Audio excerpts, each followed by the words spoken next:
Hey folks, John here, I'll take Reforge. Welcome back. If it's your first time here, welcome. So, what's going today? I'm out here in the workshop and we're getting moving on the chopper challenge. If you don't know what's going on, there have been a few of these YouTube build-off challenges now, and I'm really thankful and very honored to be invited back for the chopper challenge. The rules are pretty open-ended. It's basically just make something that chops. So, some people are making big knives, some people are doing axes. I got a pretty cool idea. There's going to be a link in the description as well as the pinned comment to all the other channels who are participating, as well as a Google Doc where you can go and vote for your favorite one. So, be sure to check them all out and vote for which one you like the best. But anyway, let's get moving on the project. What I want to make for my entry into the chopper challenge is I want to make a double bit axe. And I've never actually made a double bit axe. I've never actually made a full-size axe, come to think of it. I've made small forest axes, hatchets. I've made hundreds of tomahawks, but I've never done a full-size axe, never done a double bit, so it should be a pretty fun project. I'm looking forward to it. Gonna learn a lot, have a good time, and we are gonna make it out of canister Damascus using this stuff right here, chainsaw chain. So anyway, let's get started. I got a canister made up, I got my trusty white spray paint in there, and now let's get this guy packed.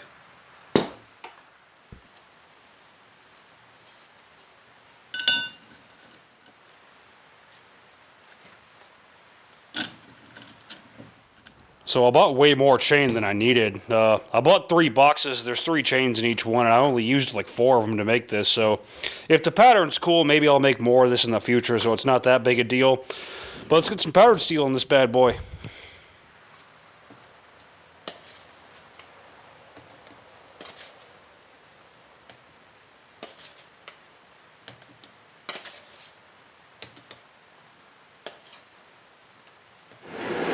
Alright, so we got this guy in the fire. We'll bring it up to welding heat nice and slow, let it soak a good long time. You know the drill. A couple of little pinholes have showed up in my weld, and that's where all that excess flame is coming from, but that shouldn't cause us any problems. That happens sometimes.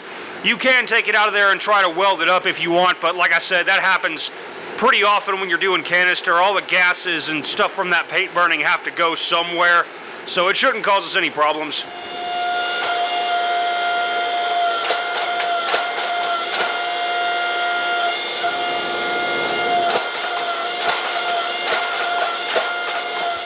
So here's what we got after a few passes under the press at welding heat. The canister hasn't cracked anywhere that I can really see, so I can't see into the canister yet, but we'll let that cool, peel it off, and hopefully we got some good material.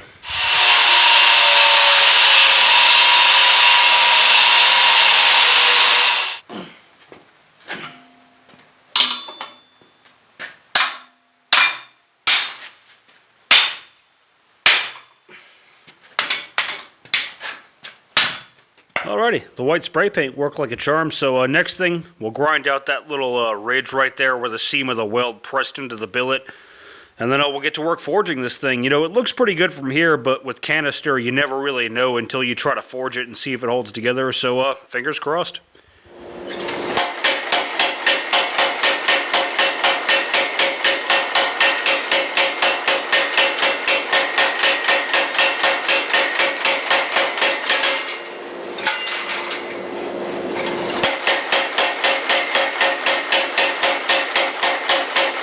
So far the billet is forging very well. We've still got a little bit more forging to do before it's at the dimensions that I want it. There was some minor surface cracking on the ends that I had to grind out, but that's pretty common with canister Damascus. It's honestly a safer bet that you'll have to deal with it than it is that you won't. So we'll keep rocking and rolling. Also, before anyone in the comments says anything about the loose wire grommets on my power hammer switch, I know I'll fix it one of these days, I promise. We got a pretty nice looking billet. The next thing we need to do is make a drift. If you don't know what a drift is, it's the tool that's used to shape the eye of the piece. So after we cut a slit into our billet, we bang the drift in to shape the eye of the axe and so on. So, we got axe drift, hatchet drift, hammer drift, tomahawk drift, but we don't have a double bit axe drift. So I got a real nice chunk of H13. We're going to toss this guy in the fire, forge one up right quick. Nothing to it, really.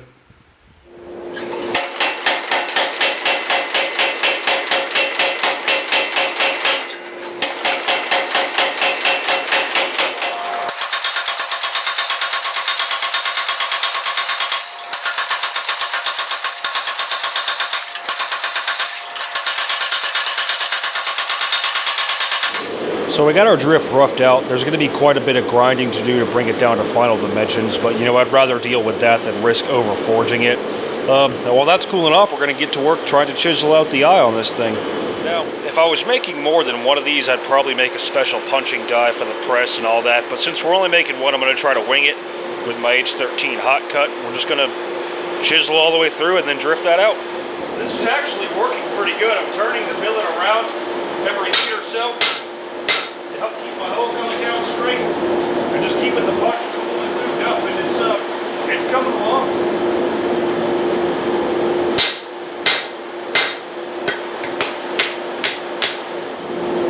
So we got about halfway through the billet or so now we're starting from the other side, and ideally those two cuts should meet and give us a slot that we can drift out into an eye. Not to it really. That worked pretty good, boys. You know, we got a nice clean straight slot all the way through, so we'll finish out the drift and start drifting it out, forging the cheeks and forging out the blade.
So I got one side forged out and dressed up the profile in the grinder.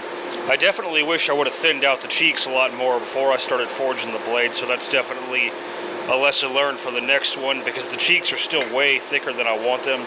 We can always grind that off, so it's not that big a deal, but that was material that could have been pulled into the blades. But anyway, we'll flip it around, forge out the other side.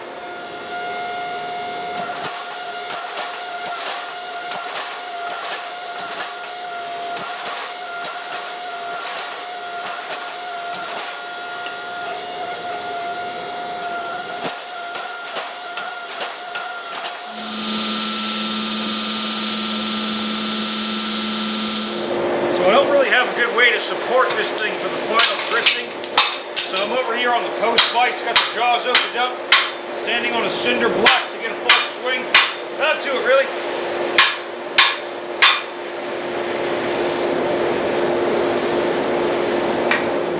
Last step is just to seat our drift in the eye and kind of sight down it and pretend it's the handle, and make sure our cutting edges are straight and centered. Not to it really.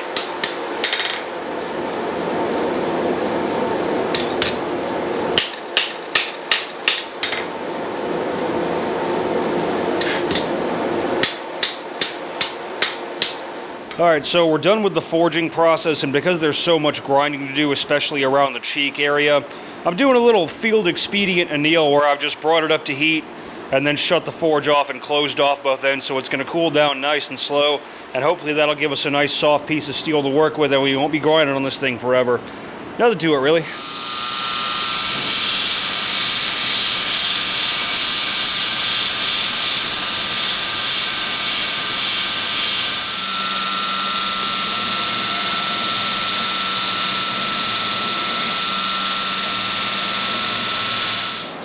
Alright, so we got this guy rough ground, ready for heat treat.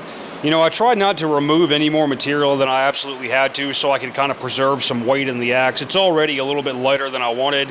It weighs about 3 pounds. I was hoping for something a little more. I lost a lot more in the forging process than I thought I would. But now we'll be going into heat treat. You could just harden the edges, but because this is the canister Damascus and I want it to etch evenly, I'm actually going to be heat treating the whole piece. And we'll go from there.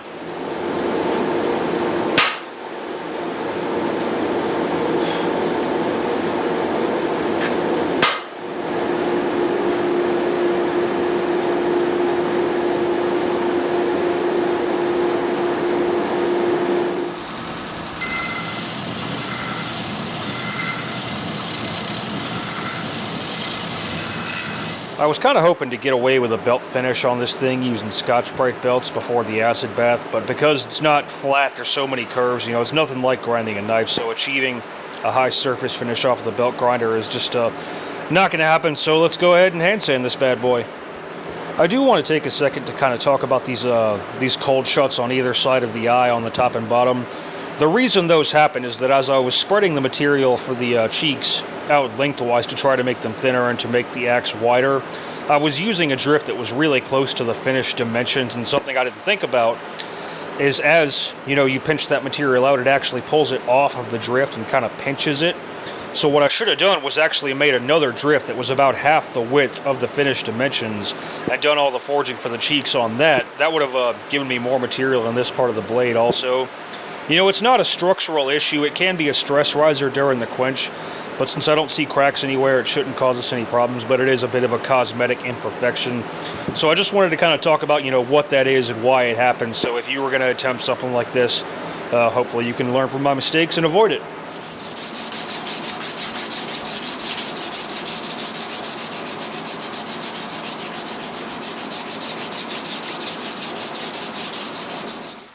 So we got this guy hand sanded. I actually skipped straight from 320 to 800 because I was out of 600 grit.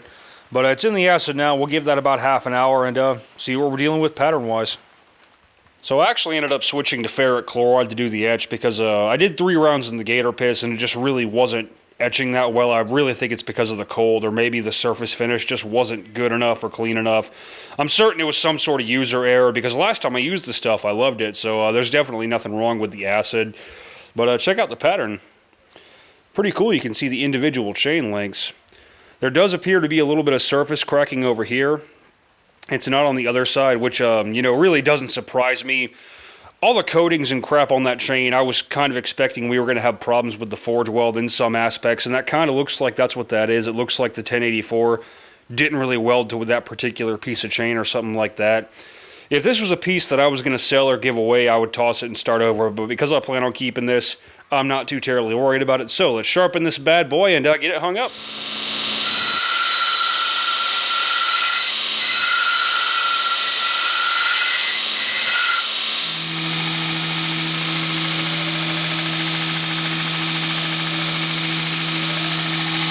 I thought about trying to make like a fancy laminated handle with exotic hardwoods and stuff like that, but I've never really done that before, so who knows how well it would work. I don't have a planer, so I don't have a way to flatten a long enough piece like that. So, and because this is a tool that I actually do plan on keeping and using myself, we're just going with a good quality, bought hickory handle I got from Beavertooth Handle Company.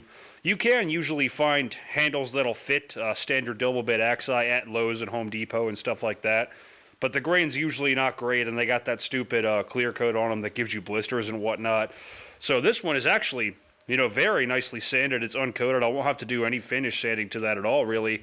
So we'll just do a standard burn in oil like I do on my hammer handles, and I think that'll look pretty stinking cool. Of course, we will have to fit it up and everything, but that won't take but a minute.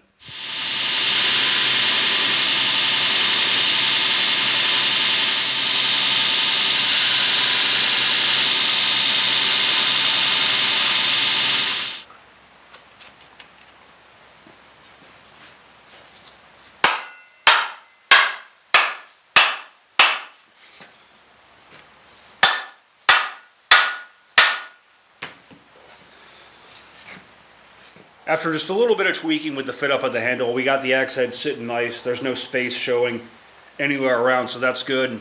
And the cutting edges are nice and centered. That was something I worried about for the whole forging process, was keeping the cutting edges straight and in line with each other so that the axe head would index properly when swung. But that's looking good. It's feeling good.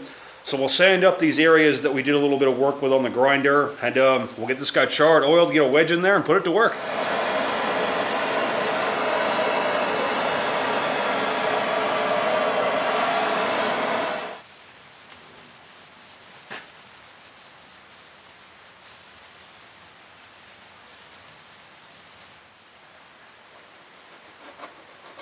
A little tiny bit of wood glue for the wedge. You don't need much.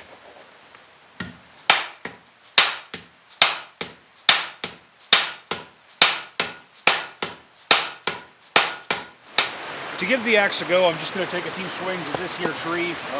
It's a bit hard to tell what kind of tree it actually is. The creeping ivy, it's actually completely dead and does need to come down. The ivy has just killed this tree, so it looks like it could have been an oak or maybe a hickory. But you know, it's still pretty solid for being dead, so let's see if she holds up. Ooh, baby, that bites deep.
So how stinking cool is that?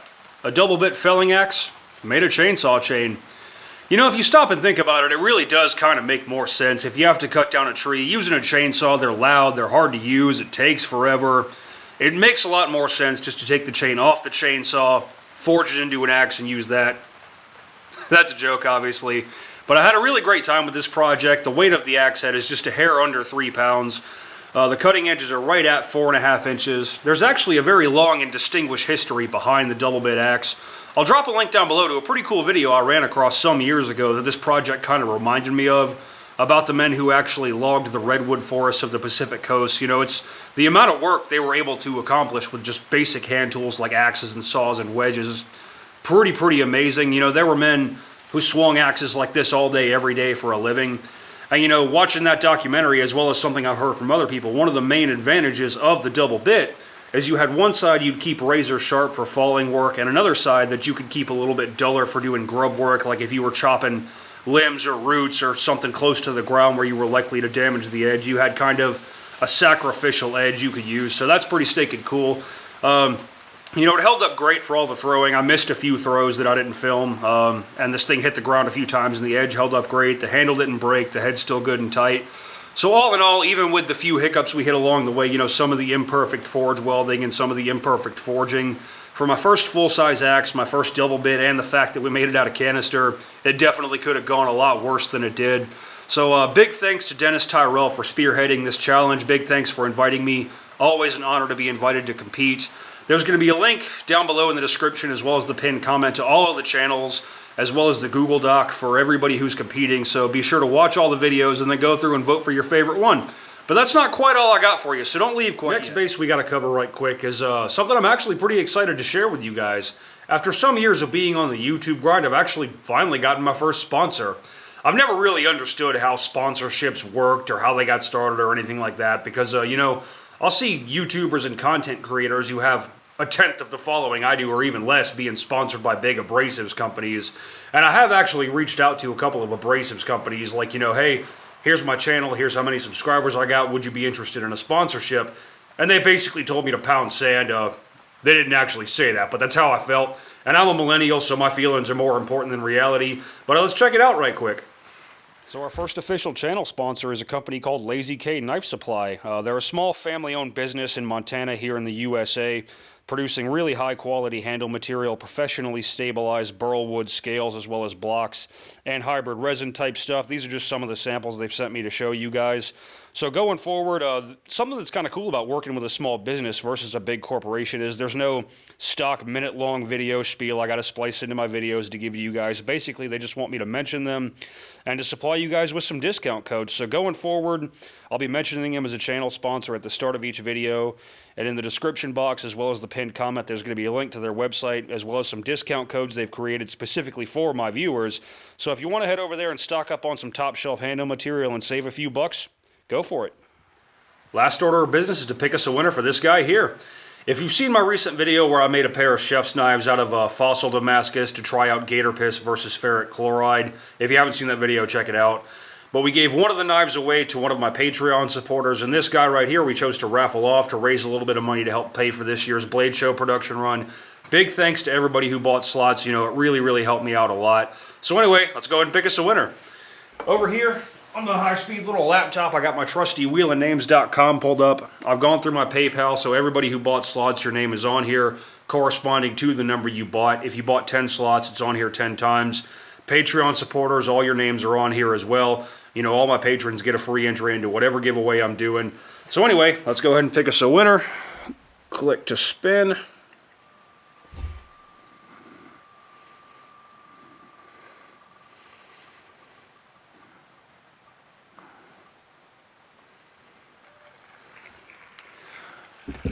Bruce Bellis. So that's all I got for you. Bruce Bellis, if you want the knife, she's yours. So just shoot me a message on Instagram or shoot me an email with your shipping info and I'll get this little baby sent out to you. Big thanks again to Dennis Tyrell for spearheading and organizing the challenge. It's a great honor to be included. I had a great time and I already can't wait for the next one. So be sure to check out all the channels who are participating as well as the Google Doc and vote for your favorite one. But that's all I got for you. If you like what you saw, like, share, subscribe, all that jazz. Always more cool stuff coming. Links down below to my social media if you want to follow me. Instagram is where I'm the most active if you need more OHF in your life, as well as the Patreon if you'd like to become a supporter of the channel. But like I said, that's all I got for you. I know. Y'all take care.